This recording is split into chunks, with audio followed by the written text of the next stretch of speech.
Here's a sneak peek of what Hail to the Deadites will look like. After a couple of months of chatting over the internet, Steve is finally meeting Elise this morning. Elise was introduced to Steve by the ultimate Evil Dead fan contest winner, Bree Cummings. So, this is the museum. Yeah, I've actually had a few people call my apartment that before, the Evil Dead Museum. My name's Elise Holmes. I live on the island of Montreal, Quebec, but I'm from the Eastern Townships. I first saw one of the Evil Dead films on television back when, here in Canada, we had a channel called Scream. One of the movies they would play all the time was The Thing.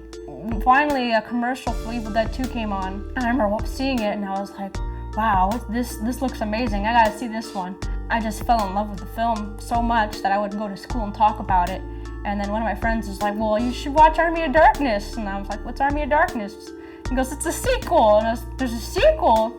This is a McFarlane figure, he talks. Well, hello, Mr. Fancy Pants. So I watched Army of Darkness, and then once again I was like, wow, this movie is awesome, you know? It didn't faze me at all that it had less horror or anything, I still loved it. And then I was like, you know, there's an Evil Dead 2, eventually I should watch the first film. A friend of mine had the DVD for the first one, so I decided to watch it. And I remember being completely confused because going from Evil Dead 2 to Army of Darkness to the first film is like a huge leap. And I didn't understand anything, like, how did this tie into the second movie? And after a while, I started to grow the same love for that film as the other two. And as time went on, like, my passion started to grow, and I would find different domains and different things that I wanted to do with the trilogy, such as learn more and interact with other fans and such. It wasn't until about 2007 that I started to be active in the Evil Dead community.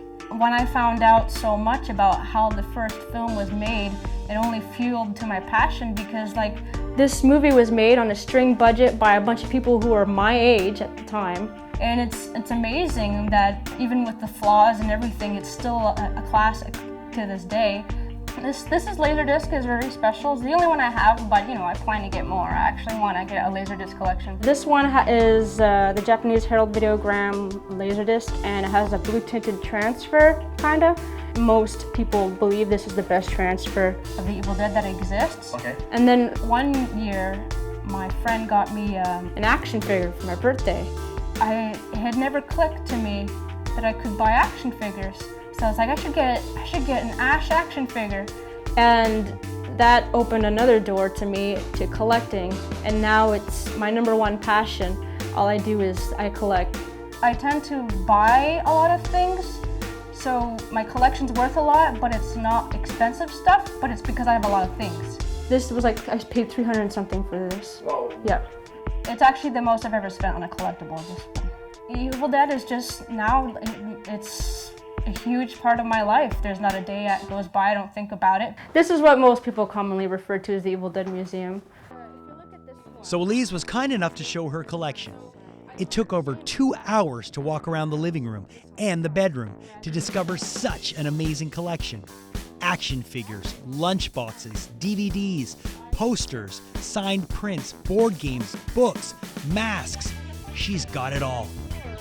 And when we ask her what piece of her collection she loved the most, it would be the necklace that I got from Fright Rags that's limited to 10. Part of what makes it so special is because it's actually signed by Betsy as well. And finally, as a thank you, Steve had something special to give Elise.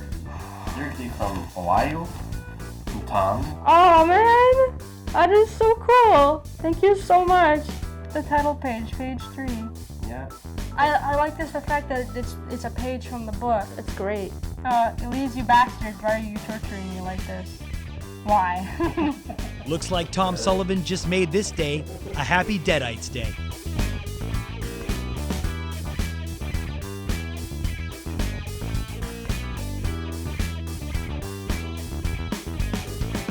Oh my God.